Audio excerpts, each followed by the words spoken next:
Good morning friends. आज हम discussion करने जा रहे हैं बीपीएससी मेंस में एक मॉडल क्वेश्चन का आंसर किस प्रकार लिखें। तो देखिए, कोई भी क्वेश्चन का एक आंसर लिखने के पहले क्वेश्चन को हमको 2 बार पढ़ना है। क्वेश्चन को पढ़ने के बाद आपको समझ में आ जाएगा कि कहाँ पे क्वेश्चन को तोड़ना है, कितने पार्ट में तोड़ कर लिखना है।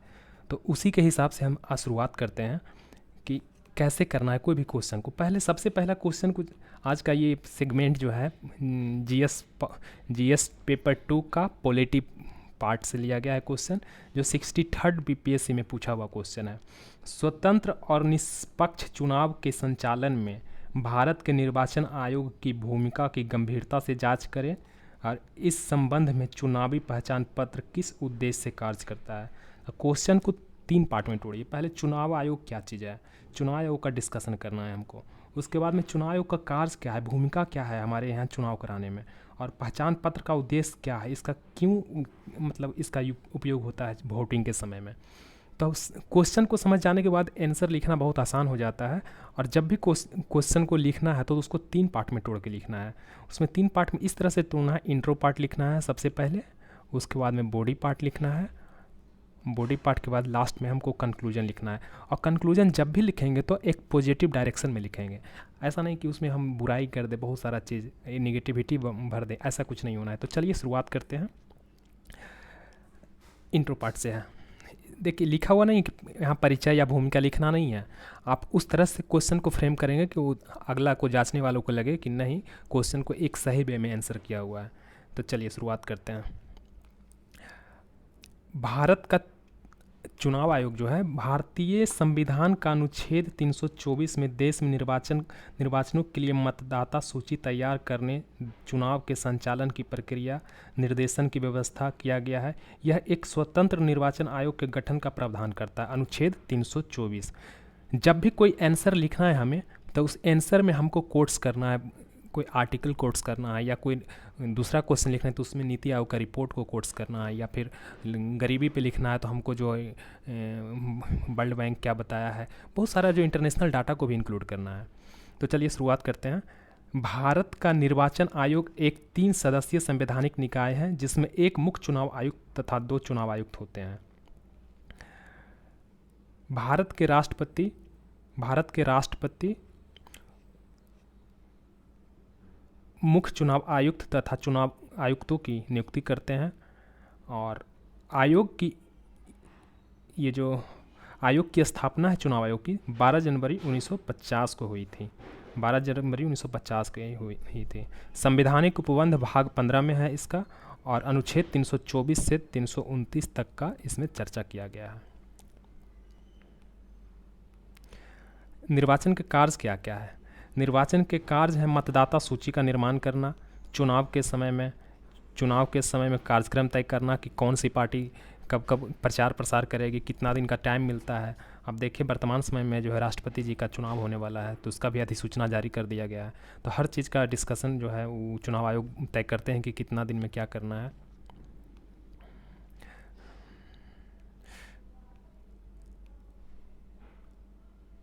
पहचान पत्र जारी करना चुनाव आयोग का ही काम है। स्वतंत्र एवं निष्पक्ष चुनाव कराने हेतु कड़े निर्णय लेना भी चुनाव आयोग का काम है। राजनीतिक दलों को मान्यता देना तथा चुनाव चिन्ह का आवंटन करना, शपथ ग्रहण करवाना। एक चीज़ ध्यान रखना है कि हम जब भी क्वेश्चन का आंसर लिखेंगे तो क्वेश्चन में हमको या पॉइंट भी लिखना है, पैराग्राफ में भी लिखना है, दोनों पार्ट में मिक्सअप करके लिखना है, तो एक बेहतरीन आंसर बनता है। चलिए अब देखिए, सेकेंड पार्ट में इंट्रो पार्ट खत्म हो चुका है और सेकेंड पार्ट में हम एंट्री मार रहे हैं। स्वतंत्र और निष्पक्ष चुनाव में भूमिका क्या क्या होता है चुनाव आयोग का। अब देखिए, स्वतंत्र और निष्पक्ष आयोग में चुनाव आयोग की भूमिका क्या है। तो चुनाव आयोग के पास सीमित कर्मचारी एवं अधिकारी होते हैं, अतः चुनाव के दौरान संबंधित कार्यों के लिए आयोग की पूरी प्रशासनिक मशीनरी पद नियंत्रित हो जाता है। जितने भी स्टेट के आप डीएम कलेक्टर जो होते हैं वो डायरेक्ट चुनाव आयोग के अधीन काम करते हैं चुनाव के समय में। आयोग इन अधिकारियों को अपने सुविधा अनुसार तबादला भी कर सकता है। अगर लगता है चुनाव आयोग को कि कोई भी सरकार के पक्ष में कोई कर्मचारी काम कर रहे हैं तो उसको तबादला भी कर सकते हैं। आवश्यकता पड़ने पर अधिकारियों पर अनुशासनात्मक कार्रवाई भी कर सकता है। निष्पक्ष चुनाव के संचालन में नौकरशाही की भूमिका महत्वपूर्ण हो जाती है। इन सभी पर चुनाव आयोग का कड़ा नियंत्रण होता है, अतः ये स्वच्छ एवं निष्पक्ष तरीके से अपने कार्य को करते हैं। अब देखिए चुनाव के समक्ष तैयारियां।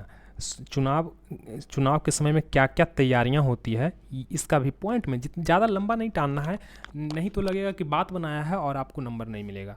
क्षेत्र के अपराध का नियंत्रण करना है, सुरक्षा को मजबूत व्यवस्था देना है, मतदाता सूची तैयार करवाना है, पोलिंग बूथ को चिन्हित करना है कहाँ कहाँ पे चुनाव है, आदर्श आचार संहिता का किसी भी पार्टी द्वारा उल्लंघन ना करें, बूथ कैप्चरिंग आदि की घटना ना हो, पुलिस व केंद्रीय व स्थानीय पुलिस बलों की व्यवस्था करना भी काम है, प्रशासन किसी भी परिस्थिति से निपटने के लिए सक्षम हो, ऐसा नहीं हो कि बूथ लूट ले और पता ही नहीं चल पाए, तो प्रशासन एक्टिव मोड में रहते हैं। उस समय बहुत ज़बरदस्त अगर कोई आदमी हिंसा करते हुए पाए जाते हैं या अराजकता करते हुए पाए जाते हैं, उस पर बहुत कड़ा से कड़ा केस होता है, आप लोग सभी जानते हैं। चुनाव के बाद मतपेटी अथवा ईवीएम या वीवीपैट मशीन को मतगणना केंद्रों तक सुरक्षित पहुंचाना तथा मतगणना करवाना भी प्रशासन की जिम्मेदारी होती है। स्वतंत्र व निष्पक्ष चुनाव के लिए सुधार क्या क्या किया गया है अब तक? तो भारत विश्व के सबसे बड़ा लोकतंत्र व दुनिया का दूसरा सबसे बड़ा देश है जनसंख्या के मामले में, तो चुनाव भी करवाना एक बहुत बड़ी चुनौती है, तो समस्याओं का आना लाजमी है। इन समस्याओं के समाधान हेतु चुनाव आयोग समय समय पर तकनीकी तथा प्रशासनिक परिवर्तन करते रहती है। जैसे उदाहरण देके देना है, जैसे बताना है हमको कि 61वां संविधान संशोधन 1989 में मतदान की उम्र 21 वर्ष से घटाकर 18 वर्ष कर दिया गया। अनुच्छेद 326 में सुधार किया गया। निश्चित नामांकन राशि जमा करना आवश्यक किया गया। अवैध रूप से लूटे गए बूथ पर फिर से चुनाव करवाया गया।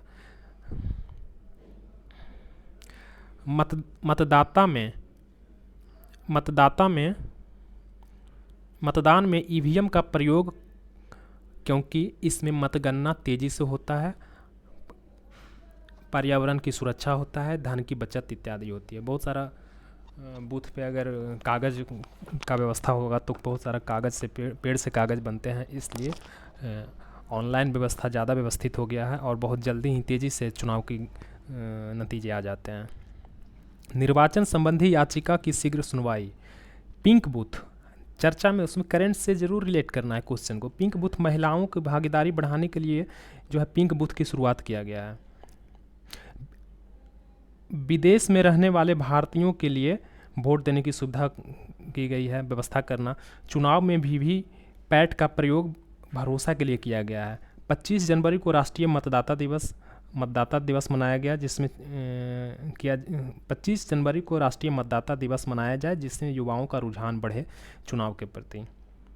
हमेशा देखने को मिलता है कि बड़े बड़े शहरों में या फिर जो अमीर होते हैं लोग, वो चुनाव से उतना मतलब नहीं रखते हैं और वोट देना पसंद नहीं करते हैं। इसके लिए एक मतदाता दिवस मनाया गया, जिससे कि लोगों को जागरूकता हो और चुनाव में बढ़ चढ़ कर हिस्सा लें। अगला पॉइंट है निष्पक्ष चुनाव में पहचान पत्र की क्या भूमिका है। तो निष्पक्ष चुनाव के लिए अगस्त 1993 में मुख्य निर्वाचन आयुक्त टी.एन. शेषन ने चुनाव प्रणाली में सुधार के लिए बोकस वोटिंग को रोकने के लिए सभी मतदाताओं के लिए मतदाता पहचान पत्र की व्यवस्था करवाए। उसमें यह बोकस वोटिंग रोकने में मदद करता है। यह वन मैन वन वोट की अवधारणा को सुनिश्चित करता है। बिना पहचान के वोटिंग की व्यवस्था नहीं है। अगर आपके पास पहचान पत्र नहीं है तो आप वोट नहीं कर सकते हैं। इस तरह आप देखिए पार्ट जो क्वेश्चन का डिमांड था, इंट्रो पार्ट, बॉडी पार्ट में उसका क्या क्या डिस्कशन था पहचान पत्र के रिगार्डिंग, सारा का हो गया। अब लास्ट का जो पैरा है वो कंक्लूजन से रिलेटेड है। तो कंक्लूजन में आप समझ जाएगा जांचने वाला कि आप किस तरह से जो है लिखे हैं। तो लास्ट में ये नहीं लिखना है यहाँ पे निष्कर्ष लिखना है या फिर कंक्लूजन लिखना है, ऐसा कुछ भी नहीं है। आप लास्ट वाला पैरा इस तरह से बनाएंगे कि उनको लग जाए कि नहीं अब लास्ट में होने वाला है। तो इस तरह स्पष्ट होता है कि चुनाव आयोग स्वतंत्र एवं निष्पक्ष चुनावों के माध्यम से लोकतंत्र को मजबूत करने के साथ साथ विश्व के चुनावी प्रक्रिया को मार्गदर्शित किया है। समय समय पर वैज्ञानिक पद्धति का प्रयोग कर चुनावी प्रक्रिया को सुधार करती रही है, लेकिन आम नागरिक व राजनीतिक दलों के सहयोग से ही संभव है।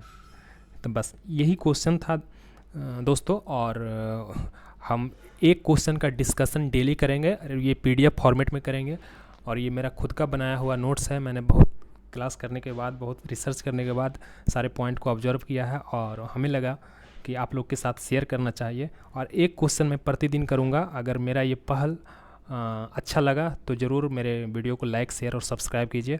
और हाँ, एक चीज़ और, अगर इससे आपको नोट्स भी बनाना है तो वीडियो को पॉज करते हुए आप इसे नोट्स भी बना सकते हैं। Thank you so much.